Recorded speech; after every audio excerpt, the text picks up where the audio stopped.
মাৰিটো গুমাইঝাৰ বনবনপাৰা plus মুছলিমপাৰা এখন বৃহৎ অঞ্চল। এই বৃহৎ অঞ্চলখনৰ ব্ৰিজখন অতি দৰকাৰী।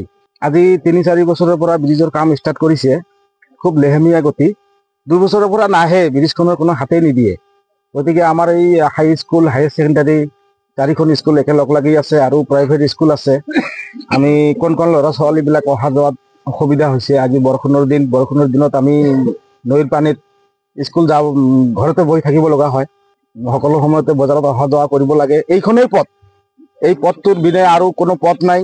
ইয়াত সাব চেণ্টাৰ এটা আছে, ডেলিভাৰী লৈ যোৱাটো অসুবিধা, মানুহৰ খুব অসুবিধা হৈছে। গতিকে আমি অনুৰোধ কৰোঁ অতি সোনকালে আমাৰ এই ব্ৰিজখন মেৰামতি কৰি কমপ্লিট কৰি দিব বুলি আমি আশা কৰিছোঁ। সিহঁতে কয় যে আমি বিল পোৱা নাই, বিল পালে কাম কৰিম, আকৌ আহে অলপ কাম কৰি গুচি যায়। এনেকৈ 4 বছৰৰ পৰা কামটো কৰি আছে, কিন্তু হোৱা নাই। ঠিকাদাৰগৰাকী দুৰ্গা ৰাভা আছিল। আহে, খুব কম আহে, কেতিয়াবা আমিতো গম নাপাম না। এতিয়া যাতায়াত অসুবিধা দিহা মানে এইটো স্কুলৰ চাটেমাৰী স্কুল 4খন স্কুল আছে, কোন ল'ৰা ছোৱালীৰ পৰা ক্লাছ 10 লৈকে আছে।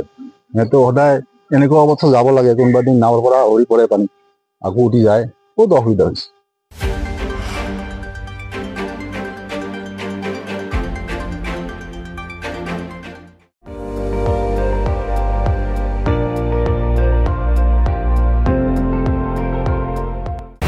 আপুনি চাই আছে ND24, সৰ্বশ্ৰেষ্ঠ নহয়, সৰ্বোত্তমৰ দৌৰ।